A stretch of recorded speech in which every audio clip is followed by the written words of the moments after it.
आखिरी सवाल छोटा सा, क्योंकि 29 मिनट लगभग हो रहे हैं और मैं चाहूंगा आप 1-2 मिनट, 1.5 मिनट, 3 मिनट जितने में खत्म करें।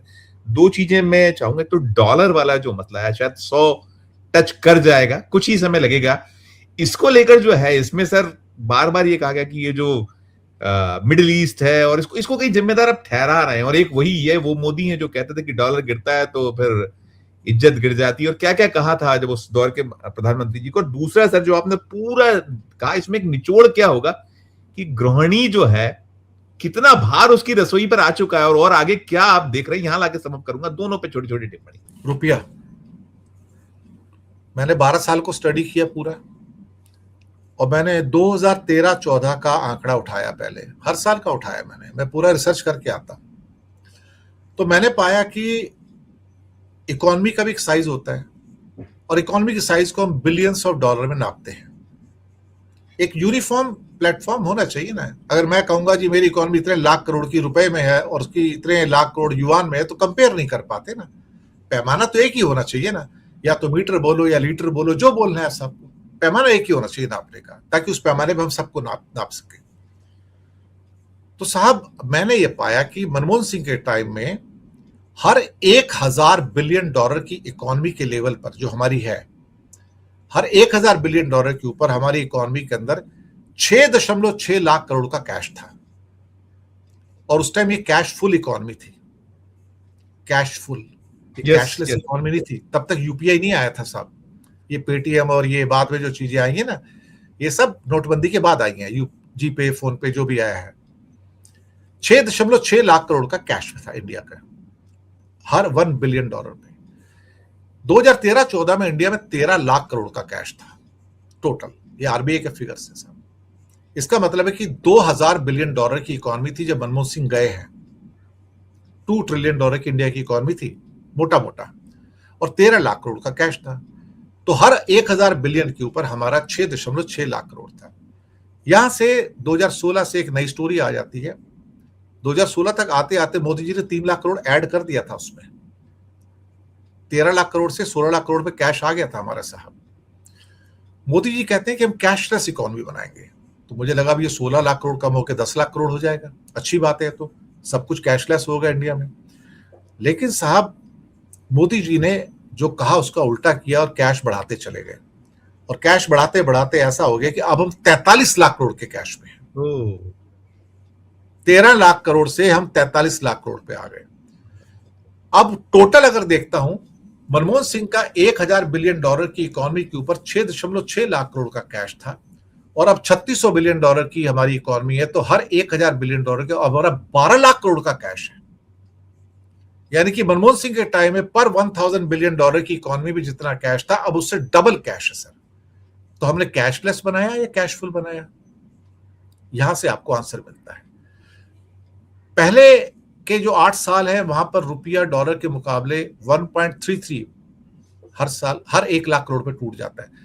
आप 1 लाख करोड़ मार्केट उसमें डालते हो, मार्केट में कैश में, रुपया 1 रुपया 33 पैसे टूट जाता है।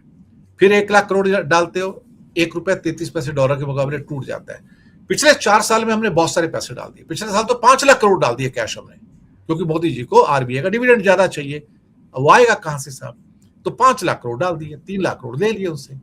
पिछले 4 साल में हर 1 लाख करोड़ के एडिशन के ऊपर हमारे करेंसी 1 रुपया 50 पैसे टूट गया डॉलर के मुकाबले। 1 रुपये 50 पैसे, जो पहले 1 रुपये 33 पैसे होता था। इसका मतलब रुपए के डेप्रिसिएशन की रफ्तार तेज होगी। अभी 43 लाख करोड़ है। अगले साल तक अगर 47 लाख करोड़ हो जाएगा तो साहब 4 लाख करोड़ है। फार्मूला बड़ा क्लियर है साहब। 4 लाख की जगह आप सोच लो कि कम से कम नहीं तो 5-6 रुपया टूट जाएगा, हम 102 पे खड़े होंगे साहब। मैं आपको लिख के कहता हूं 101 पे खड़े होंगे। अब सिंपल फॉर्मूला, सब कुछ रह ही नहीं गया इसके अंदर। दूसरी बात की, क्या क्वेश्चन गृहिणी का कुछ किया था आपने? मैंने वही कि उनके ओवरऑल अगर हम देखें तो जो उनके ऊपर जो उस रसोई की, मतलब कह लीजिए थोड़ा हम जो सरल भाषा में, कि उनकी बैंड बच गई है उस पूरे उनके बजट और सब। एक बहुत छोटा सा उस पर आपका अंतिम नोट। गृहिणी तो बेचारी मरी पड़ी है। मैं एक प्रोग्राम में था, मैंने एक क्वेश्चन पूछा। वो कहते हैं कि सरकार के पास, बड़े बड़े वहां पे लोग थे उसमें, सरकार के पास कोई रास्ता नहीं है कि वो पास ऑन कर दे जो हमारा बोझ सरकार के ऊपर पड़ा है सारा का सारा, कि सरकार के पास अब वो सामर्थ्य नहीं बची कि उसको सहन कर सके। तो मुझसे पूछते हैं कि आपका क्या कहना है, क्या रास्ता है? मैंने कहा देखिए, ऐसा सरकार की सामर्थ्य नहीं बची, और हमारे भारत के लोगों की, गरीब लोगों की सामर्थ्य तो इतनी ज्यादा है साहब, जितना बोझ चाहो लाद लो साहब। हम तो वो गधे हैं साहब जिसके ऊपर जितने आपको बोरियां लादनी लाद लो साहब, हम सारा बोझ सहन कर सकते हैं। आपने ये कैसे समझ लिया कि सामर्थ्य सिर्फ आपकी नहीं है और भारत की जनता की सामर्थ्य है? वो कहते हैं ये तो क्वेश्चन आपने पहली बार निकाला। मैंने कहा बात पहली बार की नहीं है और आखिरी बार की नहीं है। आपने कभी हमारी सामर्थ्य के बारे में सोचा कि हम कितना सहन कर सकते हैं? आपने कभी गृहिणी की सामर्थ्य के बारे में सोचा कि वो बेचारा कितना सहन कर सकती है? कि अभी 2 चम्मच घी डालती है तो अब 1 चम्मच घी डालेगी। और सोचा कि अगर वो आधा चम्मच हल्दी डालती थी अब चुटकी भर डालेगी। अगर उसमें मिर्ची इतनी डालती थी अब उससे कम डालेगी। पहले अगर 200 ग्राम सब्जी बनाती थी अब 150 ग्राम सब्जी बनाएगी वो। और जो सब्जियों का नया आंकड़ा आया, जो कल भी एक पूरा का पूरा एक सर्वे आ गया है, गवर्नमेंट ऑफ इंडिया का सर्वे है, कि भारत सरकार के जो सर्वे के मुताबिक इंडियंस की थाली के अंदर सब्जी और दाल खत्म हो गई, सिर्फ चावल और रोटी रह गई उसके अंदर। दूध भी खत्म हो गया, मच्छी भी खत्म हो गई, मीट खत्म हो गया, अंडा खत्म हो गया, क्योंकि ईद के भाव ज्यादा बढ़े नहीं गेहूं चावल के, लेकिन सब्जी कट हो गई, दाल कट हो गई, दूध कट हो गया, मक्खन कट हो गया, दही कट हो गया, छाछ कट हो गई, मीठा भी कट हो गया। तो साहब उसकी थाली तो कट होगी ना पूरी की पूरी आपकी।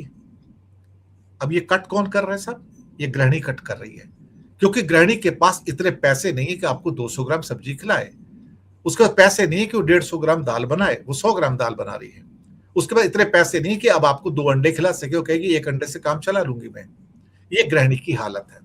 इसलिए जो लोग कहते हैं ना कि सरकार की अब इतनी सामर्थ्य नहीं, सरकार को तो पास ऑन करना पड़ेगा, हमारी सामर्थ्य बहुत है साहब। तोड़ दो हमारी कमर, हमें तो कमर वैसी टूटी पड़ी है। जहां 4 बोरी सर पे रखी, 5वीं भी रख दो सर। एक मरा हुआ आदमी जो आर के लक्ष्मण का बाबूजी आदमी है, जो मर मर के चलता है और चुप रहता है और कुछ बोलता नहीं है, तो सरकारों को तो लगता है कि हमारी सामर्थ्य बहुत ज्यादा है और उनकी सामर्थ्य खत्म हो रही है। इससे ज्यादा और क्या जवाब दूं मैं सर? नहीं नहीं, बहुत बहुत शुक्रिया सर। जो पूरा दृश्य है भयावह है, और आप जो दिखला रहे हैं, बतला रहे हैं, वो अति भयावह, अति अति भयावह हो जाने वाला है। इसलिए देश को तैयार रहना चाहिए, यही इसका सार है। बहुत बहुत शुक्रिया, बहुत बहुत आभार सर, धन्यवाद। धन्यवाद। तो मित्रों, आप सुन रहे थे दिनेश के बोहरा साहब को। उन्होंने जो बहुत खास पूरी इस चर्चा का अगर सार मुझे लगा एक लाइन में कहूं तो वो ये है कि आपके पास पैसा होगा लेकिन वस्तुएं उपलब्ध नहीं होंगी। क्यों नहीं होंगी? क्योंकि जो हमारी सरकार की नीतियां हैं उन्हें सब कुछ ध्वस्त कर दिया, और इस मुहाने पर हम खड़े हैं कि अब यहां से जो वापसी करना बहुत इतना जटिल, इतना कठिन, और अभी भी चेत नहीं रहे हैं। वो वही लफाजी या जो जुमलेबाजी जहां से मैंने शुरू किया था उसी में जुटे हुए हैं। आप इससे काम चलने वाला नहीं।